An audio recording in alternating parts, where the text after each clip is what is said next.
Hey everybody! I decided to do one last post for our fairy tales and nursery rhymes week. Um, I did find a book of fairy tales that I have, and Cinderella is in it, and some others you might know. Remember, Miss Stephanie gave us a post and she listed what some fairy tales that we know are. And I had some of those in my book, but I decided I'm not going to read a fairy tale because they're kind of long. And I know you guys would love the story of Cinderella, but I don't know that it would be good to do this way because I think it's just kind of too long.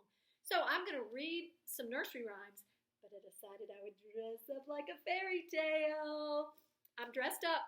First, I was thinking I was dressed up like a princess, but I think I'm more of a queen. I think I look more like a queen. So I'm dressed up like a queen, like a fairy tale. You guys know how I love to dress up.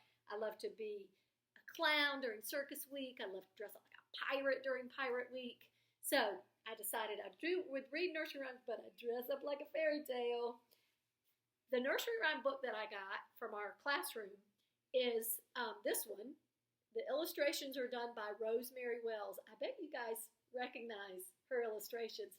Rosemary Wells is the author and illustrator of all the Max and Ruby books. I don't know if you guys have Max and Ruby books. I love Max and Ruby books. This little character, this little rabbit, is what Max and Ruby look like. So in her Max and Ruby books, she is the author, which means she writes the stories, and the illustrator. She draws the pictures, so she does it all. In this book, she is just the illustrator because these are nursery rhymes, and they were written by somebody a long time ago. We've been saying these nursery rhymes and reading these nursery rhymes.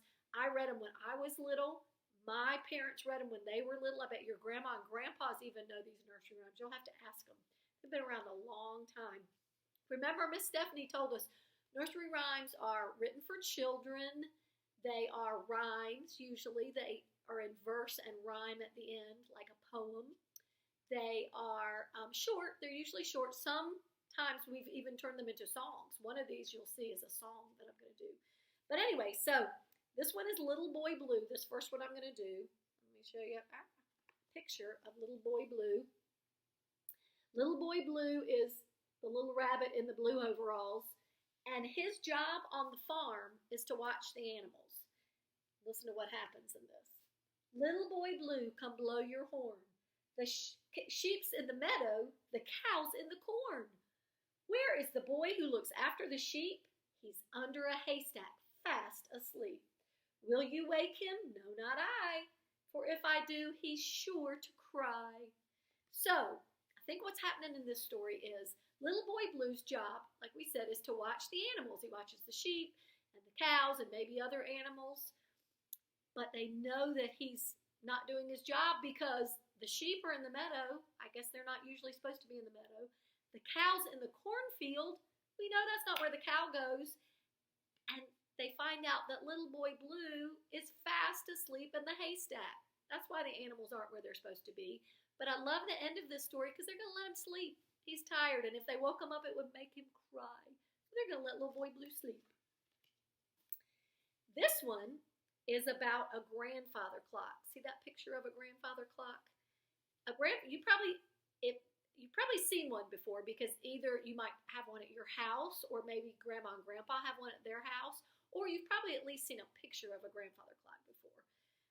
A grandfather clock are the kind of clocks people had a long time ago. They're big, beautiful pieces of furniture, and they make a sound at the hour. And what that means is when the clock, they say, strikes the hour of 1 or 2 or 3 or 4 o'clock, a sound goes off on the grandfather clock, and it might be bells or chimes. It might be a big bong.